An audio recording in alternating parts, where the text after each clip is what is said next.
అందరికీ నమస్తే. ABN Andhra Jyothi paper ఛానల్ని బీఆర్ఎస్ ఎందుకు బహిష్కరించిందో ఈ యొక్క వీడియో చూస్తే అర్థమవుతుంది. సరే, ఆ డిబేట్లో తక్కిలపల్లి రవీంద్రరావు గారు ఎమ్మెల్సీ ఆయనను గెట్అవుట్ ఫ్రమ్ మై డిబేట్ అని యాంకర్ వికే వెంకటకృష్ణ గారు మాట్లాడడం ఇదంతా మనం చూసినాం. కానీ ఇప్పుడు ఇంకొక వీడియో వచ్చింది. అంటే వీళ్ళు వన్ సైడ్ జర్నలిజం ఎట్లా చేస్తున్నారు. యాక్చువల్గా వన్ సైడ్ జర్నలిజం అని కూడా కాదు. ప్రజా సమస్యలు, ప్రతిపక్షం, ఇదే జర్నలిజం. ప్రభుత్వంలో వాళ్ళు కోట్ల రూపాయలు పెట్టుకున్న ఛానల్ కాబట్టి వాళ్ళకు ప్రభుత్వ ప్రయోజనాలు కూడా అవసరం ఉంటుంది కాబట్టి ప్రభుత్వంలో జరిగే కార్యక్రమాలు కూడా చూపించాలి. కానీ ప్రభుత్వంలో జరిగే తప్పిదాలను కూడా చూపించాలి. అయితే ఇదంతా అయినాక ఈ సస్పెన్షన్ తర్వాత, ఈ బహిష్కరణ తర్వాత మళ్ళీ ఒక వీడియో వచ్చింది వాళ్ళది. ఆ వీడియోలో ఏంటంటే వాళ్ళు మళ్ళీ అదే పాట, వాళ్ళ డబల్ స్టాండర్డ్ ఎట్లా ఉంది అనేది బయటపడ్డది. తెలంగాణలో డబల్ స్టాండర్డ్ అనేది అంత మంచిది కాదు. ఆంధ్రలో అయితే నడుస్తుందేమో కానీ తెలంగాణలో నడవదు. వాళ్ళు కనీసం బహిష్కరించిన తర్వాత కూడా వాళ్ళు ప్రజాపక్షం తీసుకోకుండా ఎంతసేపటికి ప్రభుత్వ పక్షమే. అసలు అధికార పక్షం వాళ్ళకు లేని నొప్పి ఏబిఎన్ ఆంధ్రజ్యోతి వాళ్ళకి కలిగినట్టు అనిపించింది ఈ వీడియో చూస్తే నాకు.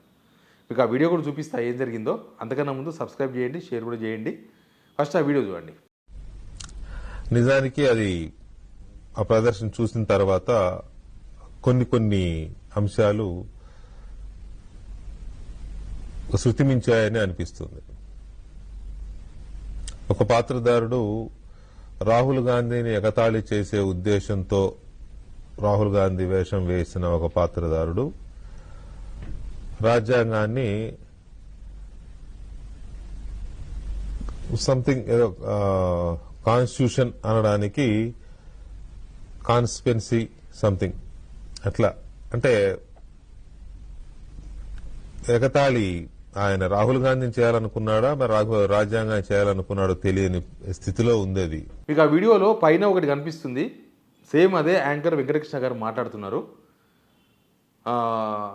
ఏంది ఆయన మాట్లాడిందంటే జనవరి 26 సందర్భంగా, జనవరి 26 అంటే ఏంది, మన గణతంత్ర దినోత్సవం అంటే ఏంది, రాజ్యాంగం అమలులోకి వచ్చిన రోజు.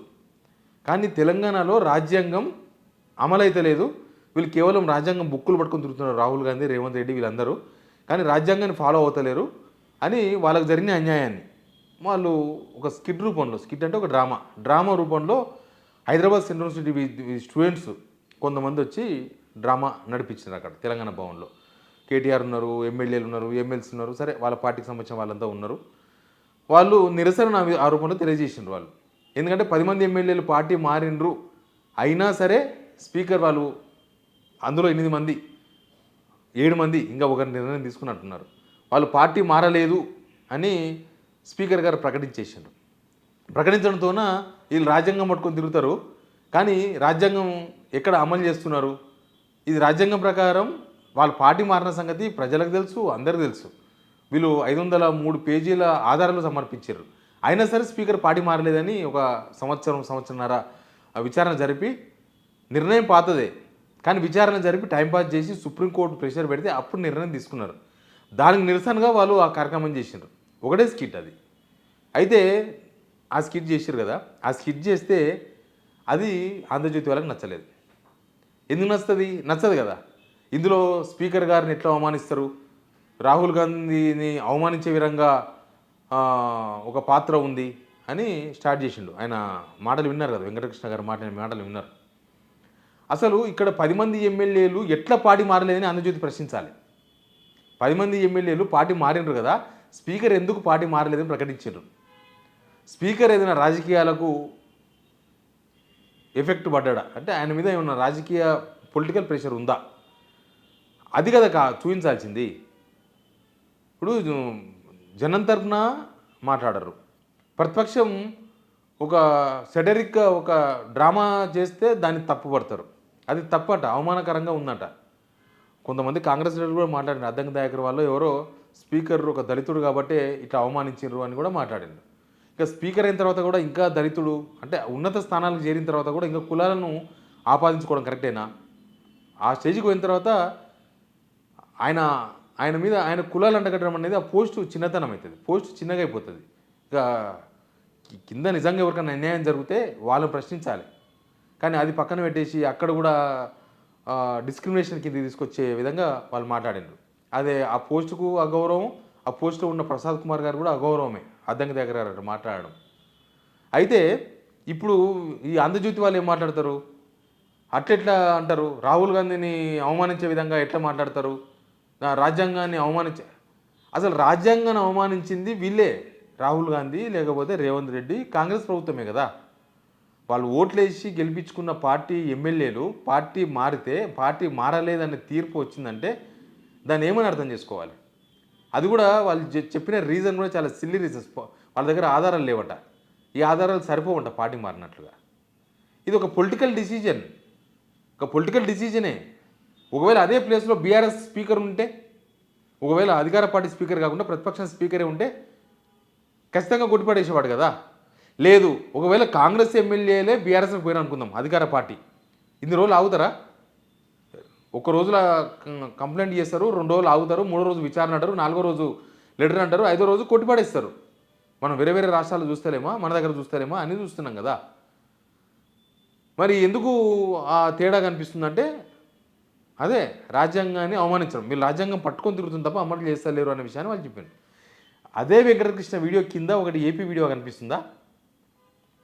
మీరు మళ్ళీ ఒకసారి సైడ్ నేను పక్కన ఫోటో ఇప్పిస్తున్నా చూడండి. ఆ కిందిది నాకు తెలిసి ఉగాది, లాస్ట్ ఉగాదో ఏదో సందర్భంగా ఏపీలో ఆంధ్రప్రదేశ్ ప్రభుత్వ సాంస్కృతిక బృందం వాళ్ళు అక్కడున్న ప్రతిపక్షం మీద సెటరిక్ చేసిన ఆ వీడియో. ఇంకా మన వీళ్ళన్నా కొంత మన తెలంగాణలో కొంత పద్ధతిగానే ఉంటుంది, రికార్డింగ్ డ్యాన్స్లు ఏమి ఉండవు మన దగ్గర. వాళ్ళైతే జగన్ను పర్సనల్గా అటాక్ చేశారు, వైఎస్ జగన్ని. ఆయన క్యారెక్టర్ అసాసినేషన్ చేసే విధంగా స్కిట్ తయారు చేశారు, ఏదో సినిమా డైలాగులు పెట్టి కామెడీ. ఆ ప్రోగ్రాంకు చంద్రబాబు నాయుడు, డిప్యూటీ సీఎం వాళ్ళందరూ అటెండ్ అయ్యి ఇకైకలు పక్కపక్కలు నవ్వులే నవ్వులు. అంటే జగన్ను విమర్శిస్తుంటే అక్కడ ఉన్న పాత్రధారులు వీళ్ళు నవ్వుతూ ఉన్నారు. అప్పుడు మాత్రం ఏబిఎన్ నోరు మూస్తున్నారు. అప్పుడు మాత్రం ఏబిఎన్ చేయలేదు, ఒక్క ప్రోగ్రాం కూడా. నేను మళ్ళీ వెతికిన, నేను వాళ్ళ పేపర్ వెతికిన, తర్వాత ఆ డేట్లలో వాళ్ళ యూట్యూబ్ ఛానల్స్ వెతికిన, ఎక్కడ కనబడలేదు. అంటే ఏబిఎన్ ఆంధ్రజ్యోతి వాళ్ళకు అక్కడ అది నచ్చింది. గవర్నమెంటు ప్రతిపక్షాన్ని, ప్రతిపక్ష నేతను, అక్కడున్న వాళ్ళని అవమానించే విధంగా స్కిట్ చేస్తేనేమో నచ్చింది, ఏం మాట్లాడలేదు. తెలంగాణకు వచ్చే వరకు తెలంగాణలో ఒక ప్రతిపక్ష పార్టీ వాళ్ళకు జరిగిన అన్యాయాన్ని ఒక స్కిట్ రూపంలో ప్రదర్శిస్తే తప్పు అనిపించింది. దీన్ని ఏమని అర్థం చేసుకోవాలి? అందుకే కదా వీళ్ళను ఇప్పుడు బీఆర్ఎస్ బహిష్కరించింది. అసలు చాలామంది సోషల్ మీడియా పెడుతున్నారు, అసలు వీళ్ళను తెలంగాణకి వెళ్ళి బహిష్కరించాలి. ఇప్పుడు బీఆర్ఎస్ గవర్నమెంట్ వచ్చినా తెలంగాణకి వెళ్ళి బహిష్కరించలేకపోవచ్చు, ఎందుకంటే అంతకుముందు గవర్నమెంట్ ఉన్నప్పుడు కూడా బహిష్కరించలేదు కదా. కానీ జర్నలిజం ఎట్ సైడ్ పోతుంది. నువ్వు గవర్నమెంట్ జర్నలిజం గురించి చెప్పంత వ్యక్తివా అని అడగొచ్చు నన్ను. నేను కూడా 18 సంవత్సరాలు ఉన్నా, నేను ఎప్పుడూ ప్రతిపక్షం వైపే ఉన్నా. అప్పుడు ఇప్పుడు ఎప్పుడు గవర్నమెంట్ డబ్బా కొట్టే పనిలో లేను. నేనే కాదు, జర్నలిస్ట్ అట్లా ఉండకూడదు, జర్నలిజం అట్లా నడవకూడదు. ఇక అట్లా నడిస్తే ప్రజలకే అన్యాయం జరుగుతుంది. సింపుల్గా ప్రజలకి ఏం న్యాయం జరుగుతుంది? ఇక ప్రభుత్వాన్ని ఓహో అన్న తర్వాత ఇక ప్రజల సమస్యలు ఎవడు చూపిస్తాడు? లేకపోతే నువ్వు అక్కడొక విధంగా ఇక్కడొక విధంగా ఎట్లా ఉంటారు? అక్కడ చేసింది కరెక్ట్ అయితే ఇక్కడ చేసింది కరెక్టే, ఇక్కడ చేసింది తప్పు అయితే అక్కడ చేసింది తప్పే, అక్కడ చేసింది పరమ తప్పు. అక్కడ కూడా ప్రతిపక్షం వాళ్ళ నిరసన గవర్నమెంట్ మీద తెలిపితే తప్పేం లేదు. ఎందుకు మాక్ అసెంబ్లీ కూడా పెడతారు, మాక్ అసెంబ్లీ పెట్టి స్పీకర్ రోల్ ఎట్లా ఉందో కూడా తెలిపే, అది ప్రతిపక్షాలు నిరసన తెలుపుతాయి. అది పార్లమెంట్లో కాంగ్రెస్ చేయలేదా? పార్లమెంట్లో మాకు అవకాశం ఇస్తలేదని చెప్పి కాంగ్రెస్ మాక్ పార్లమెంట్ చేయలేదా?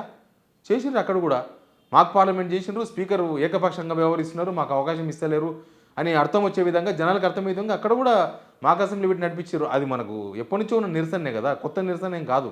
ఈ స్కిట్లు వేయించడము, లేకపోతే మాక్ పార్లమెంట్లు, మాక్ అసెంబ్లీ నిర్వహించడం, ఇవన్నీ కామన్. ఈరోజు ఇక కౌన్సిల్ చైర్మన్ గుత్తా సుఖేందర్ రెడ్డి గారిని కలిసి ఆయన ఆ డిబేట్లో గెట్అవుట్ అనిపించుకున్న ఎమ్మెల్సీ రవీంద్రరావు గారు ఇంకా కొంతమంది ఎమ్మెల్సీలు పోయి కంప్లైంట్ ఇచ్చారు చర్యలు తీసుకోమని. ఎవరు చర్యలు తీసుకుంటారు? అది ఒక ఆర్గనైజేషన్గా ఒక మీడియా సంస్థకే ఉండాలి. కౌన్సిల్ చైర్మన్ స్పీకర్ చర్యలు తీసుకోరు, అది వాళ్ళకే ఉండాలి. ఇంత జరిగిన తర్వాత కూడా మేము ఇంకా ప్రతిపక్షాలనే క్వశ్చన్ చేస్తాం, ప్రజల సమస్యలు చూపించాం. మాకు తెలంగాణ ఉద్యమంలో ఇట్లే చూపించారు. తెలంగాణ ఉద్యమంలో కూడా తెలంగాణ వ్యతిరేకులందరినీ, తెలంగాణ వ్యతిరేకులను టార్గెట్ చేసి చూపించారు. తెలంగాణకు అనుకూలరును తెలంగాణ ఎవరైతే సమైక్య అంటున్నారో వాళ్ళని చూపిస్తారు. అవి చూపించే మన పిల్లల్ని సావగొట్టారు.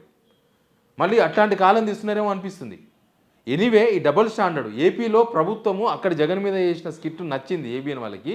ఇక్కడ ప్రభుత్వం మీద బీఆర్ఎస్ ఒక ప్రతిపక్ష పార్టీగా ఇక్కడ అమలవుతున్న రాజ్యాంగమో లేకపోతే ఆ 10 మంది ఎమ్మెల్యేలు ఏం జరిగిందో అదంతా చూపిస్తేనేమో నచ్చలేదు. మీరు ఏం చేయాలో మీరే కామెంట్ బాక్స్లో చెప్పండి. Please subscribe.